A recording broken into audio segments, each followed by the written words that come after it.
Otep à tous, bien-aimés frères et sœurs. Je vais aborder une question qui va soulever un grand débat, c'est sûr, parce que beaucoup vont se dire, mais comment lui peut dire des choses pareilles, lui aussi, que bon, il soutient tel ou tel personnage, il soutient tel ou tel homme politique. Non, je ne soutiens personne, je ne critique personne, et je suis fan de personne. Mais je donne mon analyse parce que c'est ma spécialité. Le médecin soigne les individus, le docteur en sciences politiques soigne les États. Notre rôle, mon rôle à moi, c'est soigner un pays. Mais pour soigner un pays, il faut faire le diagnostic. Il faut comprendre, mais qu'est-ce qui se passe? Pourquoi on a telle situation? On a tel autre symptôme. On a tel problème. Et c'est ce que je veux faire concernant le Congo-Brazzaville. Je vais vous dire une chose. La plus grosse erreur de Sassou Nguesso, durant toutes ces années de pouvoir, la plus grosse erreur que Sassou Nguesso a eu à commettre, c'est d'avoir plongé le Congo dans un processus démocratique avec la conférence nationale souveraine. Aïe! Vous savez, il y en a qui ont dit, oh, toi tu aimes la dictature. Non, je n'aime pas la dictature. Non, je n'aime pas la dictature. Mais je dis que la démocratie n'a jamais développé un pays. Il y a 60 ans, la Chine était au même pied d'égalité que nos pays, là. Le Congo, Brazzaville, le Congo, Kinshasa, le Cameroun. Et aujourd'hui, la Chine est la première puissance économique du monde. Les instituts de notation qui sont américaines ne l'acceptent pas, mais c'est une réalité selon la Banque mondiale et le FMI. Et la Chine n'est pas passée par la démocratie. En tout cas, c'est une démocratie plus ou moins indirecte, parti unique. Mais le Congo avait aussi un parti unique. D'ailleurs, les deux Congos, même à Kinshasa aussi. Bon, comme Mobutu n'est plus, de l'autre côté, ça soit encore là. Il faut chercher à savoir comment on en est arrivé à une situation où le Congo est carrément en faillite. C'est venu, la faillite est venue de la conférence nationale souveraine. Monsieur Sassou Nguesso a commis l'erreur de suivre les injonctions de François Mitterrand sur le multipartisme avec son fameux discours bidon creux de la bolle. C'est un discours. Aujourd'hui, quand je relis ce discours-là, je me dis, mais ce type-là, il était. Qu'est-ce qu'il est? Il n'était pas trop. Il n'était pas beaucoup mieux que Macron. La bolle, c'est une escroquerie politique et internationale. Le fameux discours de la bolle de François Mitterrand, c'est un discours creux, nul. Relisez ce discours-là encore. Relisez le discours de la bolle. Vous allez voir que, mais c'est un discours, mais alors, vide de tout contenu. C'était juste une petite escroquerie, une manipulation des leaders. Et les leaders africains n'ont pas compris, notamment le Congo-Brazzaville que je critique aujourd'hui. Et c'est la plus grosse erreur de Sassou Nguesso. Regardez ce que nous a mené le parti unique, et plutôt la démocratie, le multipartisme, la guerre. On est plongé dans des guerres. Depuis, on a eu la conférence nationale. En 1991, 92, on a commencé la guerre. Jusqu'en 96. Jusqu'aujourd'hui d'ailleurs, hein, on peut dire qu'on est toujours en guerre, puisque ceux qui ont demandé le multipartisme, là, ceux qui ont imposé le multipartisme, là, ceux qui ont contribué à amener ce multipartisme, d'autres sont en prison. Ils ont amené quelque chose qui les a détruits. Et oui. Les amis, ceux qui ont amené ça. Jean-Marie Michel Moukoko était l'un des teneurs, des leaders. En tant que chef d'état-major de l'armée congolaise. Il est où? il est en prison. À cause de quoi? À cause du multipartisme. C'est pas, je ne sais pas moi je n'ai pas voté, je n'étais pas là-bas. J'observe en tant que docteur. J'aimerais que les docteurs congolais viennent discuter avec moi sur ces questions. Parce qu'on ne peut pas redresser notre pays si nous ne posons pas, on ne fait pas notre autocritique. Oui. Si on n'arrive pas à mettre le doigt, à pointer du doigt où est partie la faille. Vous allez me dire que moi je suis contre la démocratie. Non, je ne suis pas contre la démocratie. Je dis que la démocratie, ce n'est pas un système qui développe. La conférence nationale n'a pas été bien coordonnée, orientée. La conférence nationale n'a pas posé les bases du développement du Congo. La conférence nationale, c'était une distraction. C'est-à-dire que c'était comme une comédie où on vient insulter seulement Sassou et autres. On se lance des balles, on tire à boulet rouge ici, on tire à gauche, on tire à droite, et tout, de part et d'autre, on fait qu'on voyait que c'était que une conférence nationale d'insultes. Il faut humilier quelqu'un pour se sentir, pour être fier. Quand j'ai parlé à la conférence nationale.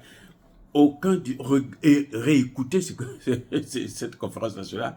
Vous allez voir, mais vous allez dire, attendez, mais ils étaient malades ou quoi, ces gens-là? Et pourtant, c'était des intellectuels, des cadres. Hein. Ils voulaient peut-être, bon, la seule chose, c'est que tout le monde voulait le pouvoir. Or, le pouvoir, là, le siège, là, il n'y a pas deux places, hein. Il y a une seule place. Et oui. Maintenant, vous allez me dire que je n'aime pas la conférence nationale, vous allez me dire que je prends la part de Sassou Nguesso. Non, je ne prends pas la part de Sassou Nguesso. Je dis c'est l'erreur justement de Sassou Nguesso. C'est lui qui a commis l'erreur. Parce qu'il faut se poser des questions. La première question qu'on doit se poser, c'est savoir pourquoi la population a voulu la conférence nationale. Pourquoi il y a eu cette conférence nationale? Pourquoi les gens ont demandé la conférence nationale? Vous croyez que c'est à cause de Mitterrand? Mais ceux qui ont demandé la conférence nationale, il y en a qui ne connaissaient même pas Mitterrand, qui n'écoutaient même pas. Il n'y avait pas les réseaux sociaux à l'époque. C'est parce qu'il y a eu la conférence nationale, c'est parce que la situation économique du Congo était devenue catastrophique. Personne ne supportait ça. Écoutez bien. Il y a eu conférence nationale parce que les Congolais n'acceptaient plus la situation économique qui était vraiment lamentable. Et c'est pour ça qu'ils ont dit, il faut qu'on s'asseye pour parler, pour chercher à savoir comment on peut redresser la situation. Or, quand on arrive pour parler, les gens ne viennent pas parler pour la situation, ils viennent parler pour chercher le pouvoir. C'est-à-dire que chacun était en campagne électorale à la conférence nationale. Et oui. Donc, si moi j'étais, écoutez-moi, si j'étais Sassou Nguesso ou si j'étais conseiller de Sassou Nguesso, j'aurais dû lui poser la question, mais monsieur le président, pourquoi le peuple là est en train de se plaindre? Qu'est-ce qu'ils veulent exactement? Parce que tout un peuple ne peut pas venir s'asseoir à la présidence. Il y a seulement une personne qui va prendre le pouvoir, qui peut prendre le pouvoir. Ok? Donc eux, les populations là, ils ne sont pas contentes. Pourquoi? Parce qu'ils ont faim. Parce qu'ils n'ont plus de travail. Parce que c'est à partir de ces années-là, des années 84, 85, qu'il y a eu le déclin de la situation congolaise. Alors, maintenant, pour répondre à cette question, on devait dire que non, parce qu'ils souffrent. Très bien. Mais comment il faut faire pour arranger la situation? Ils souffrent d'abord pourquoi? Quelle est la cause? Quelle est l'origine de cette souffrance? On va me dire que c'est Sassou Nguesso, parce qu'il a volé l'argent, parce que ceci, parce qu'il gère mal et tout. Oui, il y a une partie. Mais le fond, c'est quoi? C'est les programmes d'ajustement structurel du FMI et de la Banque mondiale. C'est parti de là. Parce que quand le FMI vient pour la première fois au Congo, ils disent, la première des choses qu'ils disent, nous, on vous donne un peu d'argent pour relancer vos économies, parce que vous gérez mal, et nous, on vous demande de privatiser. Donc, le Congo a été obligé, en échange de l'argent, d'un prêt, de bazarder, de liquider toutes les entreprises laissées par Massamba Deba. Hein. C'est même pas par Ngouabi, par Massamba Deba. Le seul qui a créé des entreprises au Congo, c'est Massamba Deba. Donc, quand on aurait compris ça, on aurait dû se poser le problème du FMI. On n'a même pas parlé du FMI. Personne n'est venu parler du FMI. Relisez la conférence nationale. On vient vous parler de la mort de Ngouabi. Mais Ngouabi était mort, ça faisait longtemps. Oui. Et les versions qui sont venues donner là, ça, tout le monde connaissait ça. C'était un secret pour personne. On ne pouvait donc pas organiser une conférence nationale pour ces faits-là. Et c'est pour ça que j'ai dit, si j'étais à la place de Sassou Nguesso, ou si j'étais son conseiller, j'aurais dû lui dire, voilà là où ça vient. Donc nous devons chercher à redresser la situation économique pour contourner la conférence nationale et garder le parti unique. Parce que l'avantage du parti unique, c'est que le Congo avait une idéologie. C'est-à-dire que le Congo, tous les Congolais pensaient de la même manière, ils regardaient dans le même sens. Pour être membre du PCT, vous ne devrez pas être chrétien ou musulman ou quoi que ce soit. Eh oui. Donc les premières règles, c'était ça.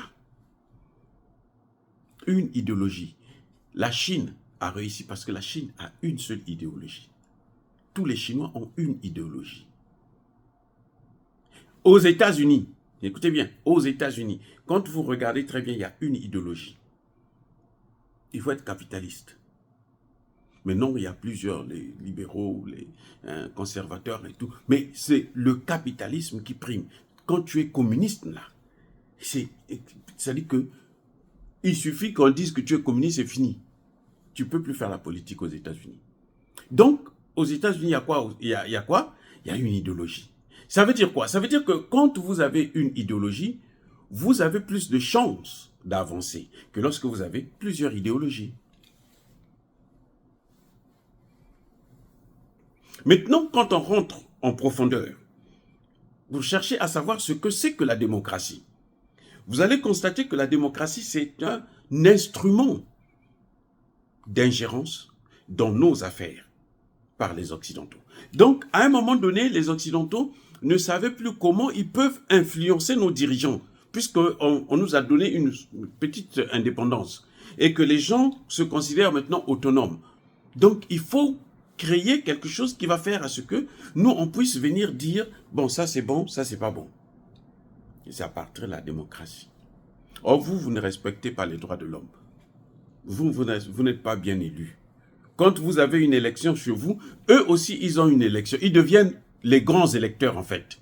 La population choisit, mais eux, ils deviennent les grands électeurs de nos élections en Afrique, de nos dirigeants. À cause de quoi? La démocratie.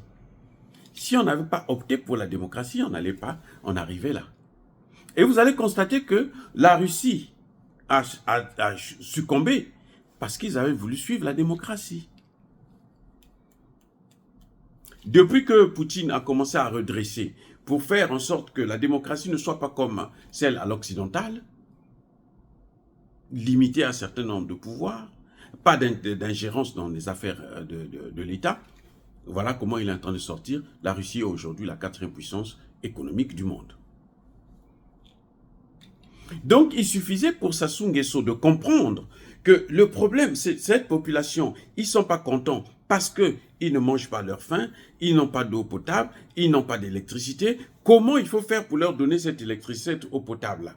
Et on règle le problème là. Du coup, la conférence nationale, ce n'est plus notre problème. Du coup, le discours de la bolle, on s'asseyait dessus. On pouvait faire des états généraux. Bon, maintenant, comment il faut faire pour relancer l'économie? On réfléchit là-dessus, par exemple. Nous, on a préféré faire ce que François Mitterrand nous demandait. On a été des élèves.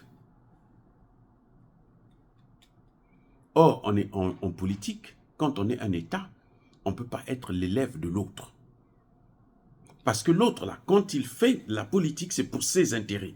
La politique, c'est pour son intérêt personnel, y compris individuel.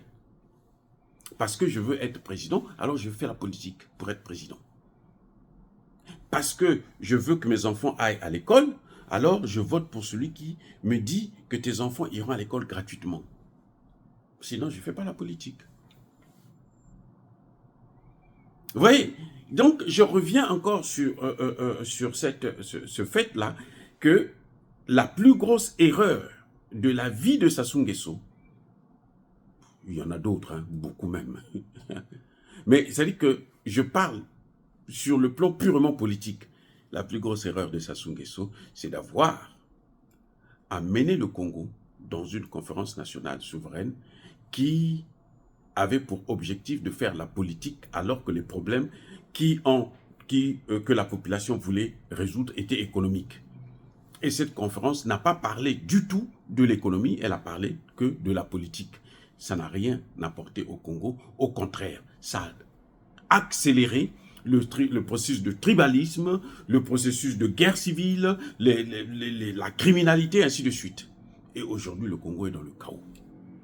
Oh, dire cela, c'est inciter à la haine ou à la violence. Non, Yaba, colère, encore une fois de plus, les amis, soyez bénis, soyez abondamment bénis par le Dieu de Kémite et par nos ancêtres angélisés. Mais que tous ceux qui persécutent le continent africain, le pillent et le déstabilisent, qu'ils soient noirs, blancs, chinois, arabes, juifs, indiens, libanais, qui qu'ils soient punis, maudits, foudroyés, neutralisés, écrasés, effacés par le Dieu de Kémite et par nos ancêtres angélisés. Vive l'Afrique éternelle, j'ai dit et j'assume.